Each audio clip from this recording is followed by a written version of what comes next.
Salam and good day to all. So for today's topic, we shall look into topic 5, Global Food Security, Part 1. So the learning objective for this chapter, we shall look into number 1, we need to able to understand why does food security matters.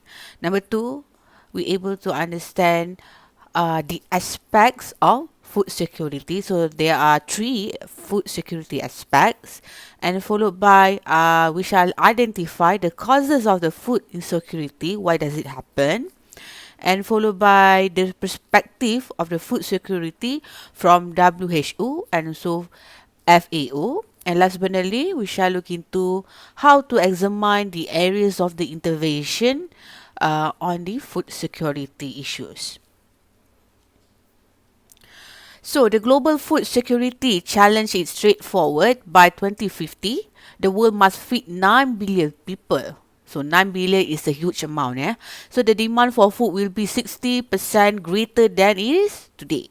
So the United Nations has set ending hunger, achieving food security and also improve nutrition in the second goal of the United Nations development goals lah.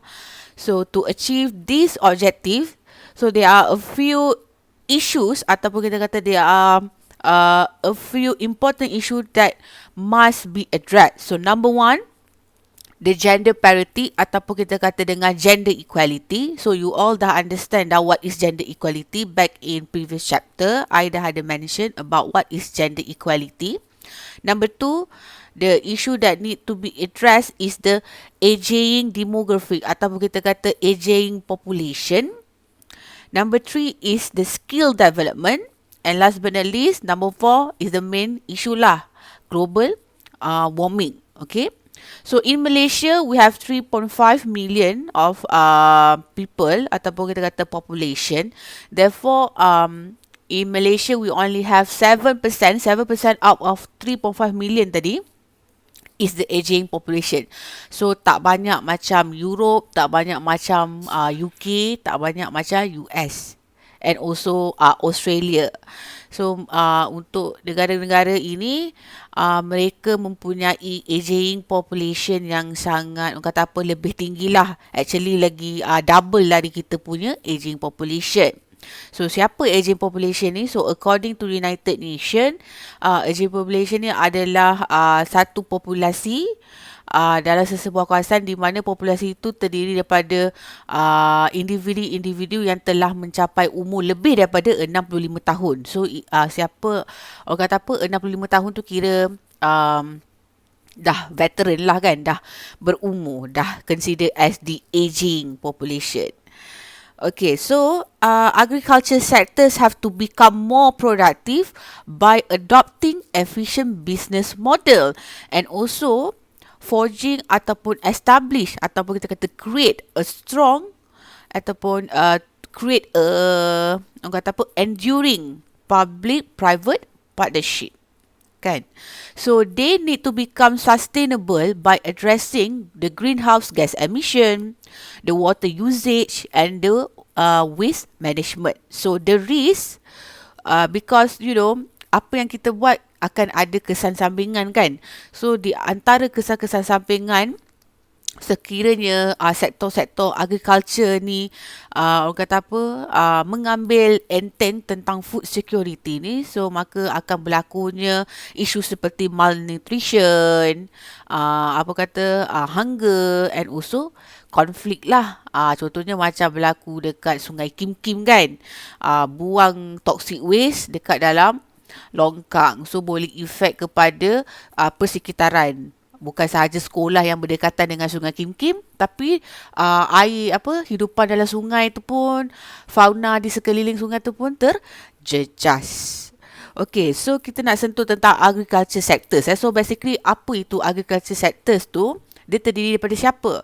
So dia terdiri daripada ada 4 sektor lah. So agriculture sector salah contohnya seperti farming sector, sektor pertanian, kita ada fishery sector, sektor perikanan, kita ada livestock sector, and last but not least we have forestry sector. So for each sectors ni, I believe that you all do understand the differences. So kalau masih lagi orang kata apa tidak faham ataupun masih lagi tertanya-tanya kan empat-empat sektor ni, you all boleh tengok dalam orang kata apa dalam website, official website Trade Government lah, MITI lah kan, Ministry of International Trade punya official website. So for example macam farming sector ataupun sektor pertanian dekat Malaysia, kita mengeluarkan palm oil, minyak kelapa sawit, getah kan, rice, even rice, beras tu more kepada domestic consumption lah, which is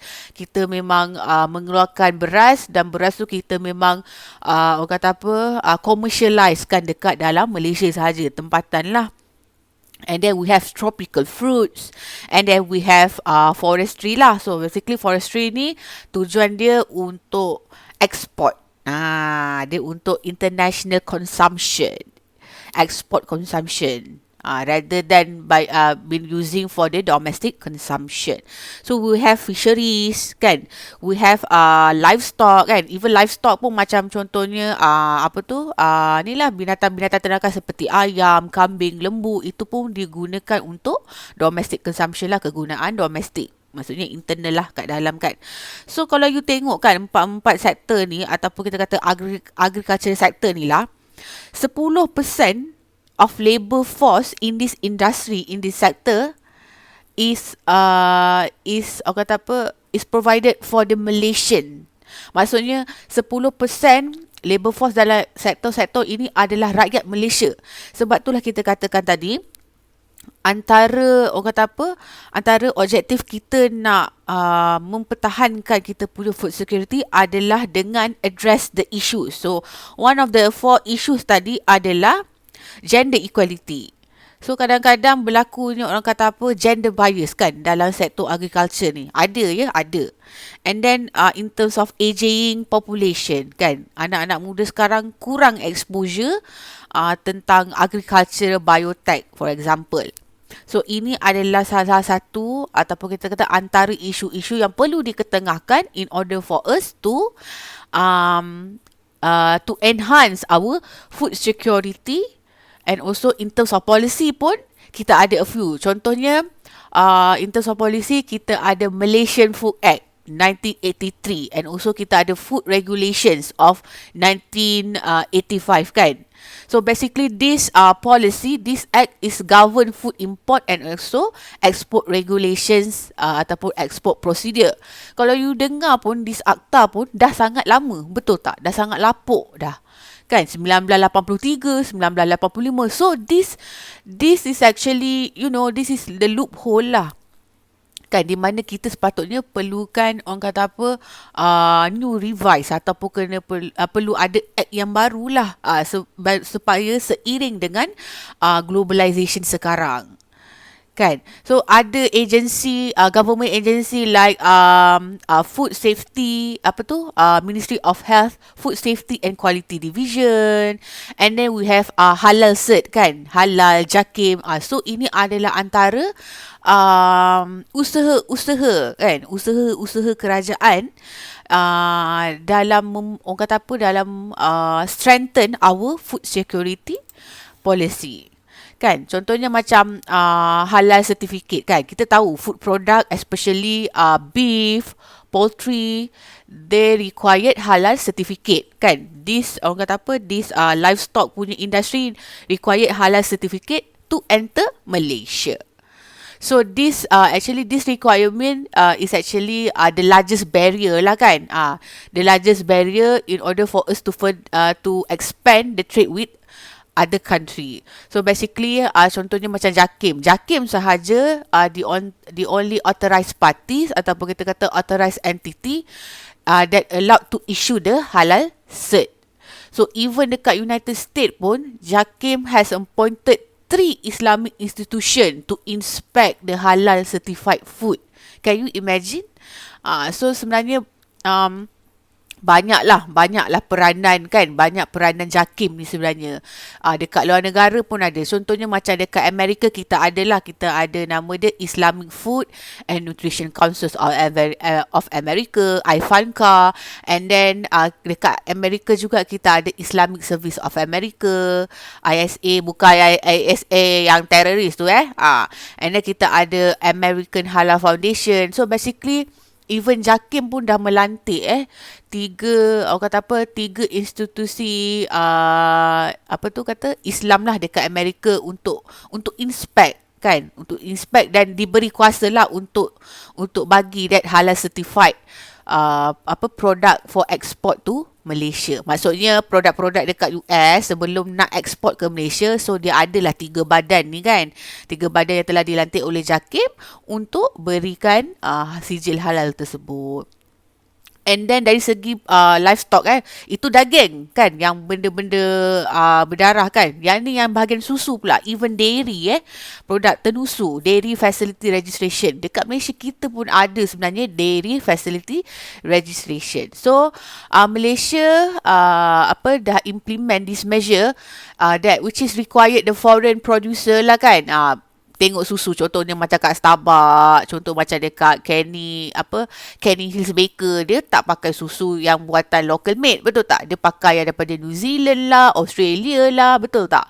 So Malaysia has implemented this measure which is that required the foreign producer to, and also kita kata exporter of dairy products lah, to Malaysia to apply for the registration with the Malaysian government.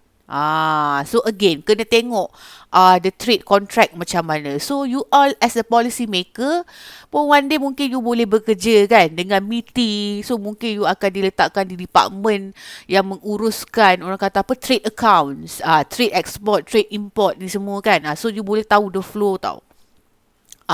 How the facility registration works actually. So basically facility registration ni is to measure ataupun kita kata to improve kan the imported dairy products and to make sure that imported dairy products were certified halal. So itulah kita katakan dengan sektor orang kata livestock lah. So livestock ni ada 2 kan, betul tak? Satu yang daging, satu yang produk tenusu. So kalau nak ikutkan actually Malaysia ni ada second largest orang kata palm oil punya producer lah kan. First adalah Indonesia, second kita lah. So palm oil is the most dominant export lah for us to actually to enter market to enter outside market. So kita punya competition pun like macam India, even China, Pakistan. So in Southeast Asia lah kan, Malaysia, Thailand and also Indonesia are the top suppliers of agriculture products. Even dekat Malaysia pun kita terima kan produk-produk daripada Thailand, produk-produk daripada Indonesia. So Malaysia nonetheless, apa yang saya boleh conclude lah kan, Malaysia nonetheless still heavily relies on imports for many key products including produk gandum lah, wheat, beras, rice, protein, dairy products, beef and also citrus fruits.